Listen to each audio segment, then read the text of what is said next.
Padre Sávio, o senhor já pensou em desistir?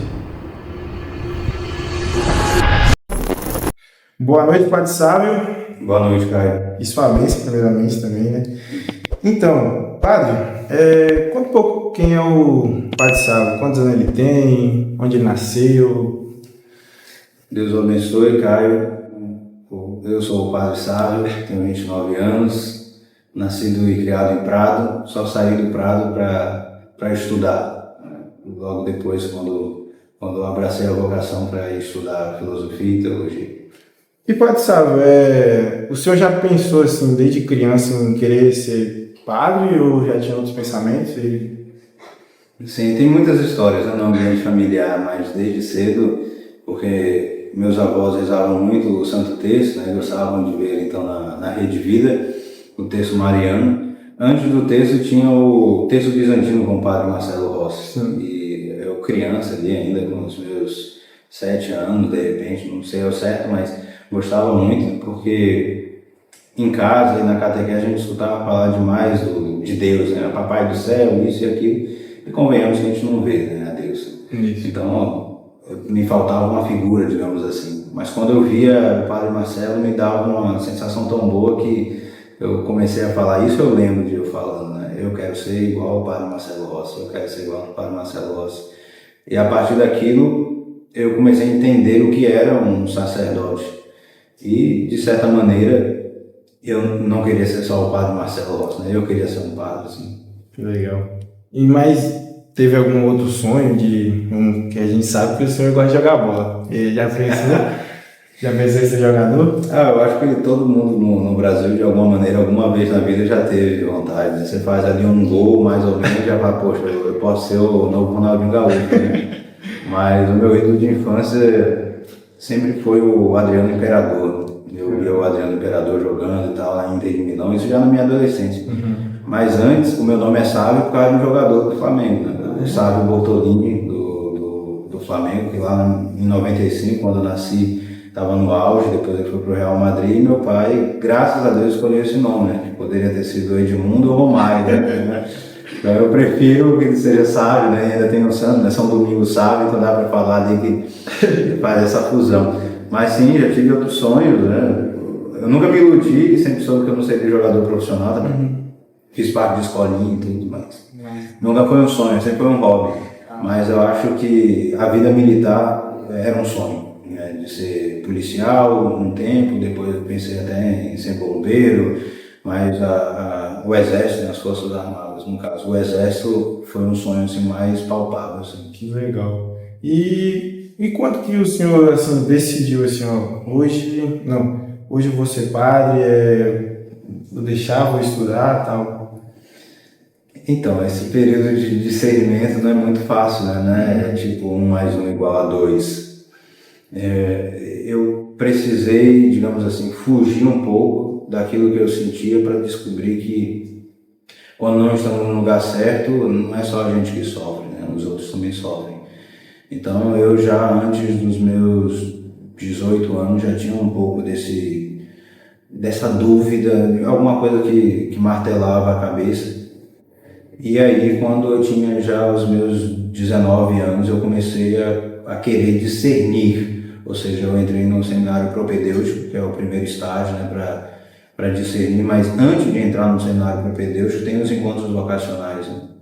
Então na diocese eu quis ir, né? E no ano de 2014 frequentei todos os encontros que tinha, todos os encontros vocacionais e por último um discernimento vocacional. Caramba. E o senhor já teve alguma namorada, tal, alguma história legal pra gente? Já tive uma namorada. Inclusive quando eu decidi ir no primeiro encontro vocacional, ainda estava no relacionamento. Ela sabia, os amigos ali sabiam. Na verdade, numa determinada missa, o bispo, na época, Dom Carlos, falou que no tempo que a gente estava na diocese, ele não teve seminarista do Prado. Isso já tinha 10 anos que a gente estava na diocese, né? E eu já estava me perguntando, na verdade eu já estava fugindo um pouco, assim, eu estava me perguntando se de fato era a minha vocação no matrimônio ou não. E ali, diante daquilo que disse Dom Carlos, eu falei, olha, eu não quero ser uma vocação frustrada, né? E aí decidi ir, né? Mas já tive, sim. Nossa. E padre, a gente sabe que muitas vezes a nossa família acaba não nos apoiando.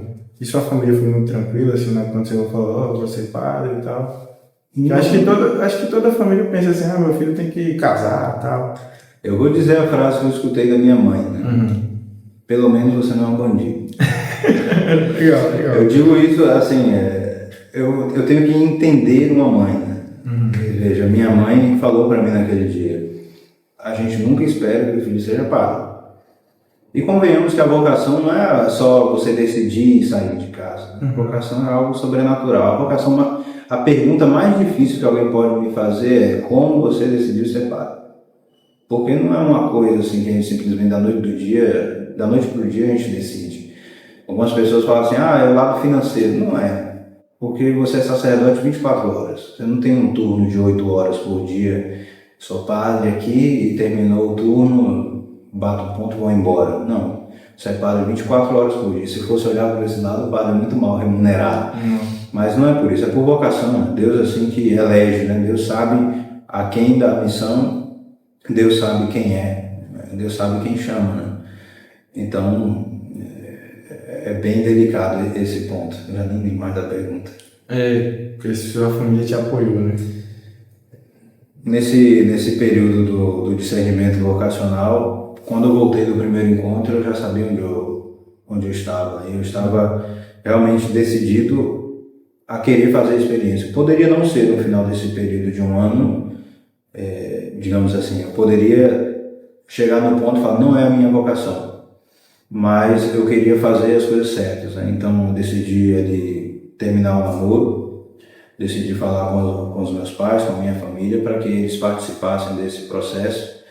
Então eu não achava que seria bom eu participar dos encontros vocacionais para um modo de vida, namorando, né? Ou seja, viver um modo de vida e tentar discernir um outro modo de vida.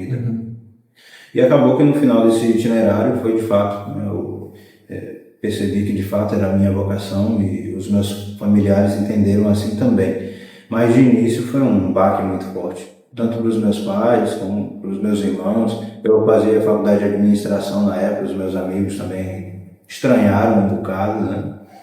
Na época eu tinha 19 anos, como falei, eu tinha 19 anos e eu trabalhava, eu tinha uma moto, namorava, então digamos que eu falo logo da minha mãe que ela foi a mais expressiva, né? Mas a minha mãe estranhou bastante, né? E ela fala assim, quando você entrou por essa porta falando que queria conversar com a gente sério, eu achei que você tinha engravidado sua namorada.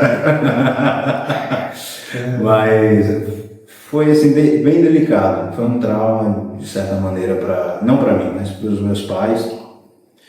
E deu aquele sentimento de perda, né, para eles, o que eu compreendo tranquilamente. Sim. E logo depois eles foram entendendo melhor,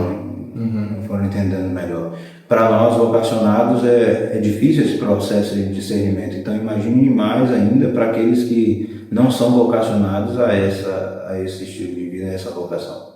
E padre, uma pergunta, até uma dúvida minha. O que algum padre estuda assim, mais assim lá no filosofia e tal, que área assim que eu acho que estuda mais? Então, primeiro que o seminário não é só um tempo de estudo, né? Como eu falei, se fôssemos falar desse itinerário completo para a vida diocesana, além de um ano de discernimento, né, de acompanhamento, ainda tem esse um ano de seminário propedêutico, seminário preparatório para o seminário maior, e onde também o candidato já dá os primeiros sinais realmente da própria vocação. Depois vem 3 anos de filosofia e 4 anos de teologia.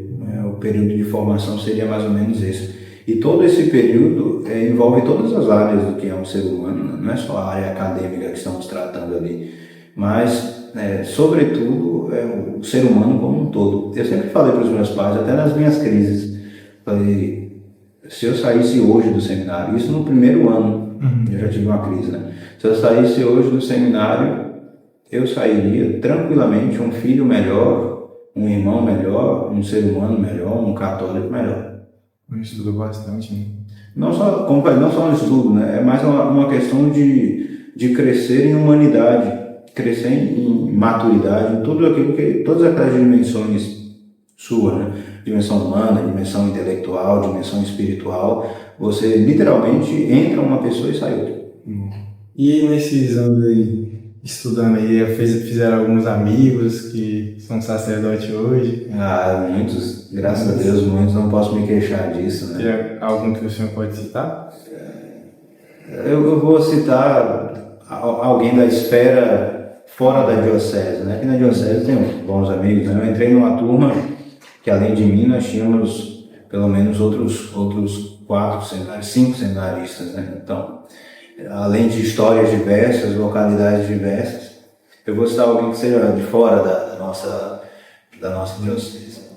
Quando fui para o Rio de Janeiro, eu fiz amizade com o seminarista Murilo Reis, que é o padre Murilo, lá de Itabuna, e também com o seminarista Bruno Almeida, que na ocasião, hoje, né, é o padre Bruno Almeida, né? Então, um de Itabuna e o padre Bruno é lá do Goiás, né? Então você imagina, né? Junta um de uma região da Bahia, o outro do extremo sul da Bahia, com a influência mineira e capixaba, e ainda junta um outro lá do Goiás. Imagina a resenha. Não, a gente tá devendo até uma visita aí, mas o sacerdócio compõe não só amigos, né? Muitos irmãos, né? Como eu aprendi com o padre Bruno, ninguém pode se dizer amigo um do outro se não ter comido um quilo de sal, né? 1 quilo de sal, ou seja, ter passado por dificuldade juntos. Se eu fosse falar de 2 grandes amigos que o período do seminário me deu, como eu falei, tirando o curso da própria diocese, seria então o padre Bruno Almeida, lá do Goiás, e o padre Murilo Reis de Itabuna. Ô padre, e a sua preferência musical, qual é? O senhor só escuta a música da igreja? Como é que você sabe?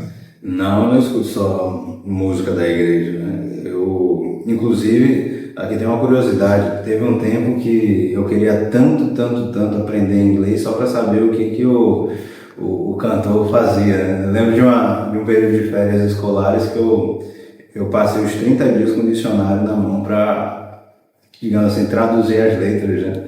Eu cresci escutando o 50 Cent, aquele rapper americano, né? Então, foi por causa dele que eu aprendi inglês, pra você ter ideia. Mas, como falei, de certa maneira o rap, o hip hop sempre estiveram. Depois de um tempo, a influência da família trouxe o sertanejo, né? A família do meu pai é capixaba, da minha mãe é baiana. Então, em casa acabava escutando e os modão sempre estiveram lá. Na minha adolescência eu tive muita influência do rock. Então, eu fui roqueiro, né? Então, ainda hoje eu escuto um pouco de rock. Então, no geral, eu escuto muito mais gregoriano da igreja, né? Mas tem músicas novas, tipo Frei Gilson, a Fraternidade São João Paulo II, Eliane Ribeiro, enfim. Mas, fora, digamos assim, do nicho católico, tem esses segmentos, né? Rap, hip hop, rock, sertanejo. E o senhor, padre? O senhor é gamer? Como é que é? Porque agora você foi falando aí, eu fiquei pensando, rapaz, deve conhecer, deve jogar bastante. Nossa, gamer é uma palavra forte, né? Não tem como, a vida sacerdotal não comporta isso, né? As madrugadas de um sacerdote têm que ser bem utilizadas, né? Mas quando eu posso, eu jogo assim, né? Também pelo fato do retrospecto familiar, né? Eu lembro que quando a gente não tinha um console, na verdade quando criança a gente tinha aquele Nintendo, né, que você colocava a fita, não lembro o nome dele, mas a gente jogava ali o Donkey Kong, o Tartaruga Ninja, as paradas assim, Mario. Mas depois de um tempo a gente passou esse período e a gente alugava muito o Play 2 nos locadores, passava o final de semana, tinha ali uns 3, 4 jogos. Eu lembro uma vez que, isso adolescente, né, a gente alugou um Play 2 com GTA San Andreas. Aí eu passei a noite, virei a noite, quando eu vi já tinha madrugada, né? Já estava nascendo o dia, mas foi só um episódio na adolescência ali para fazer valer o aluguel, né, do console. Depois de um tempo, meu irmão ganhou um PlayStation 2 e a gente começou a jogar. Eu lembro até hoje, meu irmão ganhou de 24-0 de mim no Win Eleven na época. Depois de um tempo aí veio o Play 2, veio o Play 3. Quando eu fui pro seminário a gente tinha um Play 4. E aí depois de padre eu acabei comprando o 5. Aí é mais difícil jogar, mas é uma boa um bom tempo, digamos assim, de distração, né? Digamos, de lazer. Mas convenhamos que hoje os dias não são muito para tecnologia, né? A gente já passa demais vidrado em tecnologia, né? Celular, computador, então eu prefiro 1000 vezes sair de casa do que propriamente ficar preso dentro de casa jogando videogame. E aí, Padre Saulo, o senhor falou que quando era criança gostava de jogar futebol, mas o senhor realmente é bom no futebol, joga de batina, como é que funciona? Eu sou o melhor. Eu prefiro não falar sobre como eu jogo, não, né? Deixo para os comentários do vídeo depois, pode ser assim. Mas eu sempre tive minha vida muito atrelada ao futebol, né? Meu pai vai completar 60 anos e joga ainda, e joga muito bem, inclusive. Eu sempre gostei de jogar bola, sempre foi assim, um meio mesmo de permanecer bem, né? De desestressar e tudo. Como falei, o meu nome está ligado ao futebol, eu sou flamenguista, tento acompanhar na medida do possível, nem sempre dá para ver jogo, né? Todo jogo, mas o futebol sempre esteve muito, muito próximo. E eu acredito, inclusive, que o esporte possa transmitir muitos valores. Não somente valores no geral, mas valores cristãos. Né? E, inclusive, entre aspas, eu não vou chamar de ídolo, né? Mas tem uma referência no futebol, que é o Cristiano Ronaldo. Que isso é mas sempre que eu posso, eu gosto de jogar e de acompanhar um pouco, sim. E fiquei sabendo que tem um futebol aí, como é que é? O senhor quer convidar seus fiéis aí? Aqui na paróquia a gente tem um dia na semana, e costuma ser pelo menos na terça-feira, né? Quando o pessoal está animado, joga na sexta também, mas normalmente na terça-feira, às 20h30, ou seja, depois da missa da noite, a gente costuma jogar assim. E eu não jogo de batina, como o pessoal costuma perguntar, né? Eu não jogo de batina, não tenho esse heroísmo todo, né? Não jogo de batina, não faço academia de batina. A gente tenta adaptar do melhor modo possível para ser prudente, né? E também assim, dar conta ali do esporte. Então, padre, a gente sabe que é chegando os seus 2 anos aí de sacerdote. E esses 2 anos foi aqui na nossa paróquia São José Operário. E aí, como foi? Se o senhor se sentiu bem acolhido? Tá bom? Você não tá gostando? Como é que tá sendo? Bom, como é que eu vou falar mal da minha família, né? Vamos assim dizer, da minha esposa, que é essa paróquia? Somente Deus o sabe, né? Veja, a gente passa o tempo todo do seminário rezando pela nossa futura paróquia, pelo nosso sacerdócio, discernindo. Então, eu dizia isso mesmo no dia da minha ordenação, lá no Prado, onde tinha já uma caravana daqui de Tabatana. Eu dizia que eu sabia que eu ia receber um povo.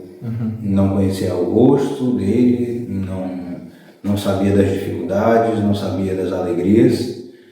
E nesses 2 anos eu posso dizer que conheço o rosto desse povo, conheço as alegrias e as tristezas, e não só conheço, mas participo delas, né? Essa é a beleza do sacerdócio. O padre é pai em cada família.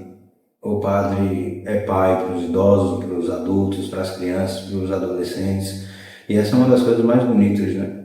Quando nós estamos numa paróquia, quando nós estamos junto de um povo, a gente vê toda a potência do nosso sacerdócio.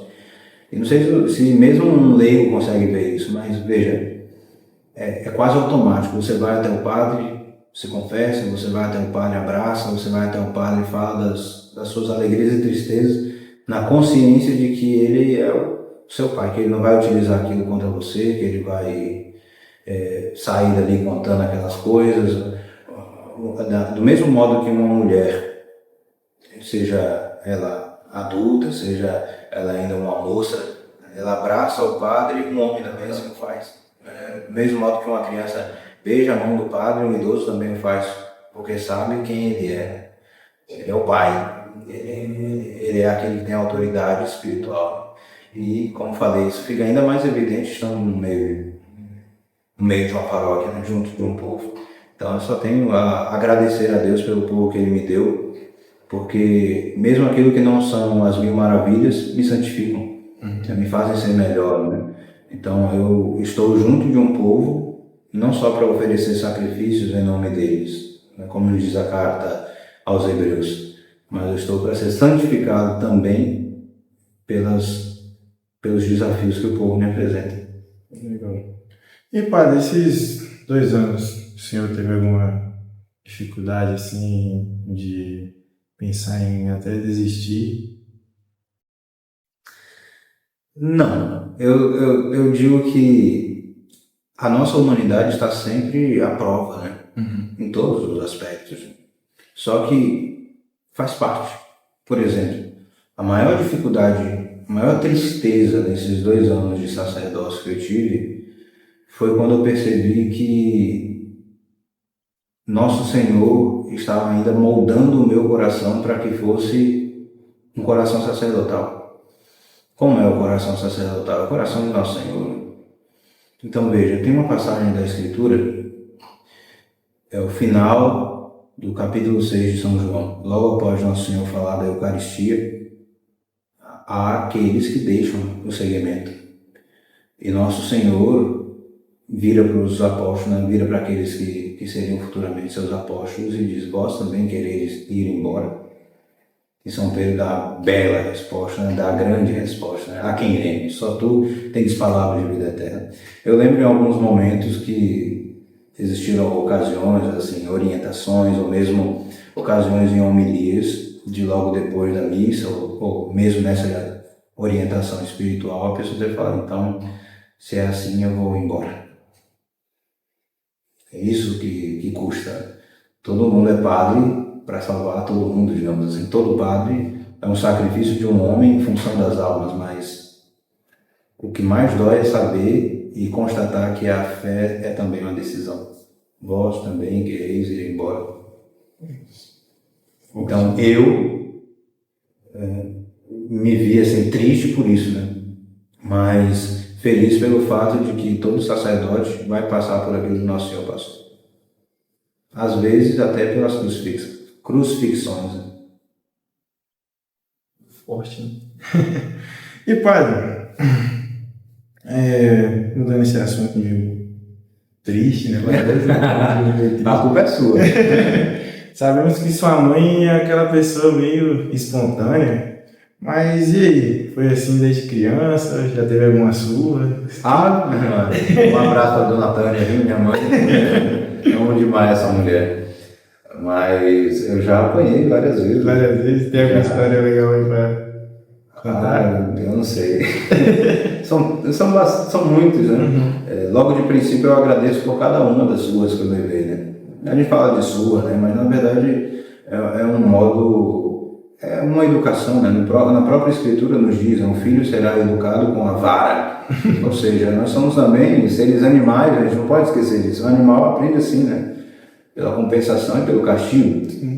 Mas eu lembro de você perguntou aí sobre hábitos e sonho e tudo. Eu lembro uma ocasião que eu cheguei da escola e só joguei a mochila na cama e tudo, almocei e não me preocupei se eu teria dever de casa nem nada disso, e sei lá para as 1 da tarde, assim, sol no alto, né? Um amigo de infância me chamou para jogar bola, que era um campinho de barro no final da rua, e juntou a galera e a gente foi. Joguei a tarde inteira. Quando cheguei em casa, ela estava me esperando, né? Eu nunca apanhei assim por coisa, sabe, drástica. Mas ela disse, nesse dia, ela disse que eu estava demais. Eu estava jogando bola demais e tinha que me dedicar ao estudo. Tanto que falei do dever de casa, nesse dia em específico, o dever de casa na aula seguinte se tornou a prova. E eu não tinha feito, né? Então não tirei uma boa pontuação. Qual é o maior sacrifício assim, de um sacerdote? Qual é a maior recompensa também? O sacerdócio é a recompensa. Sim. E o sacrifício é o padre, né? O padre Paulo Ricardo que usa essa frase. O padre é o sacrifício de um homem. Então, como eu disse, é difícil até para o povo entender o que o padre faz. O padre nunca desliga de uma paróquia. Ah, mas o padre tem férias. De vez em quando os padres tinham aí 15 dias, depois tinham mais 15, ou seja, ele tem direito a 30 dias de férias, é um padre diocesano. Mas a gente nunca desconecta de uma paróquia. Pense num pai que está, sei lá, está viajando, ele vai sempre pensar nos filhos, né? Ou seja, o que ele vai fazer quando voltar, ou as coisas que ele deixou de fazer bem e pode fazer melhor. Então, o maior sacrifício de um padre é ser o sacrifício. O padre tem sempre que ser pai, sempre que ser padre. E para sempre vai ser assim, né? Enquanto o padre tiver vida, ele vai dar pela esposa que ele tem. Padre, também uma pergunta sobre o que é a missa para o senhor? A gente sabe como católico é algo muito importante, mas acredito que para um padre deve ser algo mais bem surreal, assim, porque pelo fato de estar celebrando, né? Como é que, assim, qual a importância para o senhor diria? Ah, a missa é tudo. A missa é tudo, né? Eu acho que todo mundo que entra no seminário entra já imaginando a primeira missa, né? Eu lembro de muitas vezes a gente no seminário falando que ia ser assim, ia ser daquele jeito e tudo, e a gente nem sabia se realmente estaria até o final, né? Mas já do início a gente começa a pensar naquilo e tudo, e a gente lê os santos falando que a mão do sacerdote é como o ventre de Nossa Senhora, ou São Padre Pio, né? Dizendo que o presépio, quando retirado da igreja, é visto nas mãos do padre e tudo. Mas a missa é tudo. Eu lembro de ocasiões assim, de estar no extremo da minha humanidade, assim, no extremo do psicológico, assim, super exigido. Aquele dia que você não tem um pensamento que você consegue levar até o final. E no final do dia, celebrar a Santa Missa é como se tudo se aquietasse, né? Por tudo que é a Santa Missa, né? Por Nosso Senhor nos falar em cada um dos mínimos símbolos, né? Dos mínimos gestos. Aqui eu gostaria de fazer, já que você fez essa pergunta sobre a missa não só ela é um sacrifício, mas às vezes compõe o sacrifício do padre, quando a gente vê que o povo não participa dela como deveria, sabe? Pelo fato das pequenas coisas, às vezes não dá a devida preocupação para se preparar por ela, ou não consegue dizer um amém na missa, sabe? Ou mesmo quando uma pessoa vem até o padre, expõe a situação dela, digamos, né, tá ali numa segunda união, e ela vem na sua fila receber a Eucaristia, e você dá, né? E você sabe o que está acontecendo ali. Como falei, a fé é uma decisão, né? Então existem pessoas que se decidem por vivê-la ao seu modo. Então, o sacrifício do padre passa por tudo isso. Se o senhor pudesse definir esses 2 anos de sacerdote em um versículo, qual seria? Uma vez eu escutei de um padre, ele falou assim: cuidado com o lema sacerdotal que você escolhe, porque um dia Deus vai cobrar. O meu lema sacerdotal é Jó 13,15. Mesmo que me matasse, nele esperarei. E nesses 2 anos de sacerdócio eu já fui exigido muitas vezes fazer valer o nele esperarei. Porque se a gente prega tanto ao povo, isso todo o povo precisa saber. Quando um padre está no lombão, creia assim com toda certeza, ele sabe o que está falando. Quando o sacerdote está no confessionário orientando, ele sabe o que está dizendo. Como diz a própria Escritura, né? A consolação que nós oferecemos é aquela que nós próprios recebemos antes. Então, muita coisa que o sacerdote já passou, isso o torna mais maduro para o púlpito, mais maduro para uma orientação. Então, quando eu falei nele esperarei, na ordenação, eu já sabia de alguma maneira o que me esperava, né? Mas em tudo, na administração da paróquia, na vida pessoal, na família, em tudo. Nele esperarei, nele esperarei, nele esperarei. É isso, meu lema. Nele esperarei. E se o senhor teria alguma mensagem para uma pessoa que está com vontade de ser sacerdote, só que tem aquele receio? Vocação acertada é futuro feliz. Eu disse aqui anteriormente que o meu medo, ou não, na verdade não medo, né? A minha constatação foi que enquanto eu buscava retardar o meu discernimento vocacional, eu percebia que tudo ao meu redor parecia que estava ladeira abaixo. Então, para aquele que tem medo de discernir a própria vocação, eu só diria, pense em Deus e deixe que Ele faz o resto. Ninguém entra num rio, sai dele e entra no mesmo rio depois. Então, se uma pessoa deseja discernir a vocação, por que não começar vendo como que é a vida sacerdotal? Eu digo assim, não custa nada ir no encontro vocacional. E a garantia de sair de lá padre, ninguém tem. Ninguém tem. Então, voltando à pergunta, se alguém de alguma maneira se vê chamado ao sacerdócio, se joga. E o senhor tem alguma mensagem para os fiéis que o senhor gostaria de falar para os fiéis aqui da nossa igreja? Pode ser, irmão. Não, eu não tenho sermão. Eu acho que o sermão tem a hora certa. Bom, se eu pudesse mandar uma mensagem para os meus fiéis, ou melhor, para os fiéis desta paróquia, eu diria as palavras que disse no dia 24 de fevereiro de 2023, quando fui apresentado aqui como administrador paroquial. Pense em Deus e deixe que Ele faz o resto. A gente se interroga demais sobre o futuro. A gente se precipita demais por ser ansioso demais. Então, se lança em Deus, pense em Deus e deixe que Ele faz o resto. Sobre o padre que Deus deu a cada um de vocês, saiba que o padre não dorme sem rezar por vocês, sem pensar por vocês, seja qualquer que seja o dia. Não eleva a patena e o cálice sem que vocês estejam nela. Não se aproxima do altar de Deus sem levá-los no coração. Então, como disse já nas outras perguntas, né? O padre pertence a alguém. E se o padre pertence a Deus, então ele se liga ao próprio povo de Deus. E eu vejo todo o povo de Deus no povo que Ele me deu nessa paróquia. Padre, muito obrigado pela tua presença e a bênção do Senhor. Eu que agradeço a entrevista. É sempre bom falar do sacerdócio, né? Eu acho que até é um modo diferente das pessoas terem boas respostas. Eu espero ter fornecido boas respostas, pelo menos assim, né? Com alguns fatos da minha história de vida. Então, eu que agradeço o convite. O Senhor esteja convosco. Ele está no meio de nós. A bênção de Deus Todo-Poderoso, Pai, Filho e Espírito Santo, desça sobre vós e permaneça para sempre. Amém.